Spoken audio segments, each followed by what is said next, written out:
Bonjour à tous, aujourd'hui je vous présente ce télescope sur une monture équatoriale. Donc je conseille ce genre de monture vraiment pour les gens qui veulent faire de l'astrophotographie.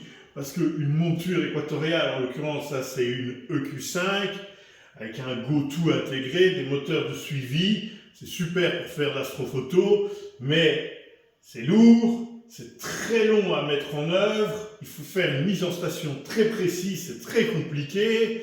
Donc tout ça, c'est pas à la portée de tout le monde et ça n'a aucun intérêt si on veut faire du visuel. Par contre, question stabilité et suivi des astres, vu que ça compense bien entendu la rotation de la Terre, mais son inclinaison dans l'espace, ça permet de faire des temps de pause très grands, très longs, et d'avoir un suivi vraiment nickel à condition d'avoir configuré tout ça correctement.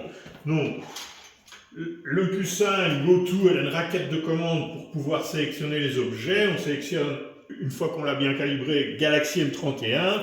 L'instrument va sur la galaxie, commence à la suivre.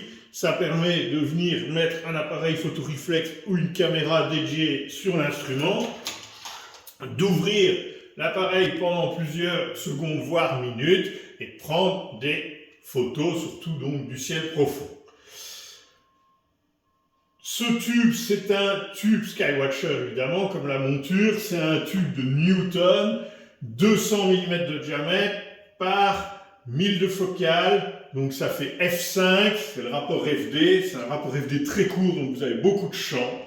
Et tant qu'à faire sur un engin comme ça, je propose toujours la version PDS. PDS, c'est cette mise au point qui est démultipliée. Et ça, pour faire de l'astrophotographie, une mise au point comme ça, beaucoup plus sensible que les mises au point standards, c'est vraiment nettement mieux. Ça coûte un petit peu plus cher, mais quitte à prendre un ensemble comme ça qui est dédié à l'astrophotographie, prenez-le en PDS, c'est quand même beaucoup mieux. Ce serait un peu dommage de ne pas prendre la version PDS. Voilà, c'est un instrument génial pour l'astrophoto, encore une fois, mais si vous voulez faire que du visuel, ne vous dirigez pas sur ce genre d'instrument. C'est dispo au magasin Vers l'Espace à Binche, avec comme d'habitude 1 heure, voire 1 heure et demie dans ce cas-là, de cours, une formation où je vous explique comment utiliser l'instrument, dans quelles conditions, quoi observer et surtout comment on règle tout ça. Pas oublier, avec cet instrument, il va falloir ou une fiche pour brancher sur le secteur, qui n'est pas trop coûteuse, ou alors une batterie pour être autonome et pouvoir aller dans la campagne. Mais la batterie pour cet instrument, vu qu'il y a des contrepoids, tout ça est très lourd, il faut une grosse batterie qui coûte un peu moins de 200 €. C'est quand même un coût supplémentaire qu'il faudra envisager. Voilà, à bientôt!